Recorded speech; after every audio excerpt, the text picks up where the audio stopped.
Am I the a-hole for naming my baby after my biological father? My 30 female mom and bio dad were addicted to drugs when she got pregnant. She got sober and my bio dad tried but struggled, but they decided before I was born that it would be best if he weren't around, at least until he cleaned up his act. When I was 6 months old, my mom met the man she'd later marry and would also adopt me. He is really the only father figure I've ever known. They never hid I was adopted, but my adoptive father has treated me the same as my younger siblings. When I was 13, I got into contact with my bio dad. He reached out as I had no way to contact him. He was finally sober. My parents allowed us to develop a relationship. We grew very close, and while I didn't call him dad, I love him very much. Sadly, a year later, he relapsed and overdosed. It devastated me, not just to lose him, but also what we could have had if he had remained sober. I eventually got into therapy to help with everything. Now, I'm married and expecting my first child. My parents have been amazing and supportive. My dad walked me down the aisle at my wedding, and they are so excited to be grandparents. My husband and I recently found out we're having a boy, and we've decided to name him after my biological father to honor his memory. He wasn't a bad guy, he was just mentally ill, had PTSD, and struggled a lot in life. He loved me enough to know I deserved better and let my dad adopt me. I had an amazing life because he was selfless and self-aware enough. So, I told my parents and they did not take it well. My dad was quiet and just obviously sad. My mom asked how I could name my child after the man who abandoned me. She said I don't have to name my child after my adoptive father, but she's going to struggle with calling her grandchild by the name of the man who couldn't clean up his act and then traumatized her daughter. I found him when he overdosed. She and my dad left shortly later. Now my mom isn't speaking to me, and my dad said it's ultimately my choice and I'll respect it, but it does hurt. This name does not work as a middle name, and my dad didn't have a middle name. I feel so conflicted. I don't want to dredge up bad memories for my mom or make my dad uncomfortable, but my bio dad means a great deal to me. Am I the a-hole? Now for the top comments before reading the update. No a-holes here. You can name your child what you want, but your mom's not an a-hole for being upset by your choice. We should also consider the kid to be here. There are almost infinite names out there. I don't know why you'd name your kid something that will create distance between that kid and their grandparents, or why you'd saddle your child with a legacy of an addict who abandoned their kid and then died early. Meh, selfishness has its limits. You're the a-hole OB. I feel so conflicted. I don't want to dredge up bad memories for my mom or make my dad uncomfortable, but my bio dad means a great deal to me. Am I the a-hole? Unless you're prepared to lose your relationship with your mom and your entire family who you claim to care about, you better rein in your impulsiveness and think about the bigger picture. If your bio dad was just your run-of-the-mill deadbeat, this could be excused, but he caused so much pain and left bad memories to the people around you that I struggle to see how you can think this would be a good idea. And you've only known this guy for a year. The version you saw was only a fraction of what he truly was as a person. I doubt the fantasy version of your bio dad you cooked up in your head even existed. Edit. My husband and I recently found out we're having a boy. We've decided to name him after my biological father to honor his memory. Are you sure it was a we decision? Or you could give your baby a totally different name, so he isn't burdened by your bio father's memory. I was looking for this comment. Many reasons that Opie wants to use this name, but one of them she seems to forget is this child will grow up eventually knowing it's named after a drug addict who abandoned his child. Talk about an issue that will need therapy when the kid is older. My cousin named his son after his brother who died of a heroin overdose. My cousin who died was named after our great-grandpa who died young and had a difficult life. Great-grandpa was apparently also named after a grandpa who died young. Needless to say, cousin's son doesn't understand why he was given the name to honor his uncle who died young of an overdose, when everyone with that name also died young, and he assumes he's going to die young too, because that's the legacy he was given. I get wanting to honor your bio dad, but maybe find another way. Next story. Am I the a-hole for allowing daughter to exclude family? My daughter's 5th birthday is coming up and we are having a party with family. My husband and I agreed to let my daughter choose who she wants to invite. She chose to invite everyone in my family and my husband's family, except for my husband's mom and stepfather. A bit of backstory is that my mother-in-law and father-in-law live out of state and have taken absolutely no interest in my daughter's life. They haven't even seen her in 3 years. During the past 3 years, my husband and I have tried to get them to FaceTime my daughter, but to no avail. My mother-in-law recently, as in the last few weeks, started calling her once a week or so, but it took so many attempts to even get to that point.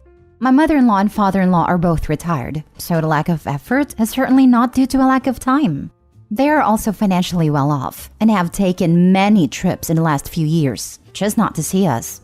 Well, my mother-in-law and father-in-law invited themselves out here during the days of my daughter's birthday and birthday party, so when they found out my daughter doesn't want them here, they were very offended. My mother-in-law is complaining to the rest of my husband's family about how hurt she is. But I'm of the mindset that she has made no effort with my daughter, so why should my daughter have to include her in her birthday? But my husband is starting to feel guilty, and the rest of his family saying how hurt his mom is. So am I the a-hole? You're the a-hole. Are you really blaming this on the whims of a 5-year-old? What if she randomly decided that she didn't want anyone from your side of the family there? Why would you even tell them they weren't wanted by your 5-year-old? Why create that tension when you claim that you want them to have a relationship? You want them to be salty at a 5-year-old? To me, it sounds retaliatory. You were all too happy to let them know they were being rejected because you felt rejected. Are we really all cuddling a grown adult who can't be bothered to develop a relationship with a grandchild and then wants a freaking pity party because they're not special enough to be thought of by said grandchild? Lol. I really love Reddit. This makes me think of all those parents who force their kids to hug/kiss family members, even when the kid says no. Trample all over those boundaries early, I guess. Info: I'm pretty suspicious here. Your daughter is 5. I'm skeptical you didn't lead her towards this decision in any way. Did she make a list of people she wanted to invite and didn't mention them? Did you ask and she said no? Yes, I'd also like to know what the daughter says is her reasoning for not inviting them. If a kid says they don't want to be around someone, that should be respected. Does she have other reasons for being uncomfortable besides never seeing this person before? She's 5. 5-year-olds don't need good reason to do something. I assure you, her grandparents have not been sneaking in from out of state to traumatize her behind her parents' backs for years. And no, if 5-year-olds desire to not do something, should it be unilaterally respected? There's a reason they're not allowed to make life decisions for themselves. Should a 5-year-old also be allowed to refuse to eat vegetables or take vitamins? What if they don't want a shot? Unlike everybody else, not a-hole. They haven't made any effort, and I believe that 5 is old enough to realize if someone doesn't pay any attention to you. All young children notice if someone ignores them. If she truly said she doesn't want them there, then that's fine. That's her choice, and as long as you didn't coach her, not a-hole. Even if not seeing her in person was due to the pandemic, wouldn't you do anything possible to see your grandchild, like for example, FaceTiming, which she has only started to do recently? Next story. Am I the a-hole for not giving equal payment to my in-laws versus my parents? It should really state are we the a-holes because this absolutely was a decision my husband and I made together and both felt was fair and generous. I recently won a large sum of money. It's not the life-changing, quit your job and never work again type of amount, but it's significantly more money than I've ever had in my account before. My husband and I talked at great lengths about sharing the money, what it would look like, and alternatives such as paying for a family vacation. And we decided to gift each household of our immediate family $20,000 each. So my mother-in-law/father-in-law received $20,000. Both of my sister-in-laws, one married and one single, my brother and his family, my mother and my father and stepmother all received equal amounts regardless of whether they were married or single, kids or no kids. One of my sister-in-laws has mentioned that my mother-in-law is complaining that they should have received $40,000 to make it fair, since my parents are divorced and they each got $20,000. Since I only have one sibling, we thought it worked out nice and evenly since each side of the family is getting $60,000 total between each of the 3 households. My husband is embarrassed and annoyed that his mom isn't being more grateful. And while it wouldn't break us financially to give them the extra, it feels unfair to my parents to get less just because they aren't married anymore. Now for the comments. Is it too late to give her nothing? Not the a-hole.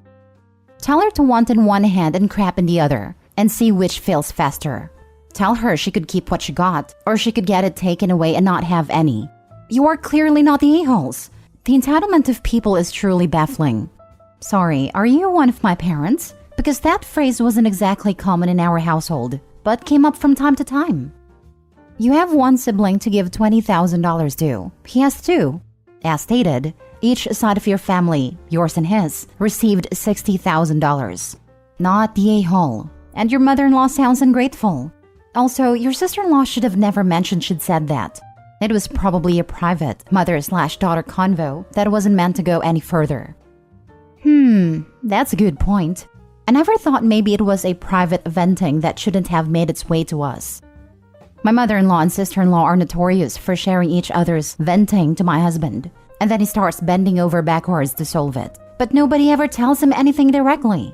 I always tell him unless the person has said something to him. His mom and sister are both grown women who can express their own feelings instead of having the other one interference. His life is much happier now that he doesn't jump as soon as one tells him the other's unhappy about something. Lol. They're lucky to get anything. I won the lottery, and each member of my family got a $50 Starbucks card. Haha, I'm starting to think that would have been a smarter idea. OP, you need to read a Reddit post about what to do when winning the lotto. It's such a good idea. I sold something I created for big money I was not expecting, and told no one. I followed the advice given on that post, and I'm happy to say I blew all the money on coke and hoops, and no one asked me for a dime. I would not give them a penny moving forward and limit contact. Not the a-hole. Last story. Am I the a-hole for not giving back a bike my cousin gave me for free because he thought it was trash? About a month ago, I got a free bike off my cousin, an old red beach cruiser of unknown make. I needed a bike because my last one was stolen, and I'm too broke to buy a new one. My cousin then told me he had an old beat-up bike in his parents' backyard, and I could have it if I wanted it. When I picked it up, it looked a mess. Covered in mud, rusty chain, nicked paint, dry cracking on the white sidewalls of the tires. There was even moss on it, but I took it anyway and thanked them. I got it home, cleaned it up, touched up the paint with nail polish, lubed the chain with WD-40, put new $7 grips on it, tightened the rear gear, cleaned most of the rust off any chrome, put on an aluminum kickstand that a bike shop tossed out as garbage, and it became my daily rider. The tubes and tires are still good, and I got it back on the road for less than $10. And honestly, I like it. Ride's a little bouncy, but a coaster brake is fun and it's simple and reliable. The problem is my cousin saw me riding it last week, and at first didn't recognize it as the same bike. It was so covered in mud previously that he thought it was rusted over. And now he says that I scammed him and that he wants $60 for the bike, or give it back so he could sell it. I refused and said he didn't want it in the first place, and I like riding it. Now he's calling me a jerk and telling his friends and family I've robbed him. The family are all on my side, including his parents, while his friends think I'm a jerk. But I'm the one who put the work into fixing his bike he gave me free as trash. And I'm the one who actually uses it, unlike my cousin. So I'm here of an unbiased opinion. Am I the a-hole for not giving the bike back or not giving money for it? Edit. Yes, I know WD-40 wasn't a permanent solution for the bike chain, and I will get a proper lube for it later. I only use it for the moment because I already had it on hand, and it loosens rust well, because it's made for that. I needed the chain working right away as I was already using the bike to go to work a day later. WD-40 is a stated penetrating lubricant, among other things. It's just not a steady lubricant because it dries out. The chain is working fine for the moment, and I'll get the right kind of grease/lube soon. Not the a-hole. If he wants the bike back, he should be willing to pay you money for the grips, WD-40, kickstand, and labor. I already had a WD-40, and the kickstand was free. The only things I had money into was the grips and dollar store nail polish. But it was still a day's labor to get it roadworthy again. Call a bike shop and ask what their hourly rate is for repairing a bike. Tell your cousin he can have the bike back, minus the cost of repair material plus the labor you spent on it. I guarantee that it will be more than $60, and probably more than he could sell the bike for. He doesn't get to profit off your labor for free. I know what the local bike shop's hourly rate is $25 an hour, plus the cost of the parts. Obviously not the a-hole. Your cousin is being ridiculous. He gave you a bike that apparently he thought was completely useless, and perhaps not even usable. And now that you fixed it up, he thinks you scammed him? What a joke. His friends are on his side because they are his friends, and because he likely didn't explain the situation fully or correctly to them. Don't worry about what they think. Exactly. The cousin is trying to scam and take advantage of OP. The cousin saw the bike as trash that got taken off of his hands. He didn't have to take the time or the energy required to discard it. Now that OP has taken the time to repair the bike and proven that it still works, the cousin wants to swindle OP to make a quick buck. And like you said, the scammer cousin probably only told his friends half of the story. What was your cousin expecting?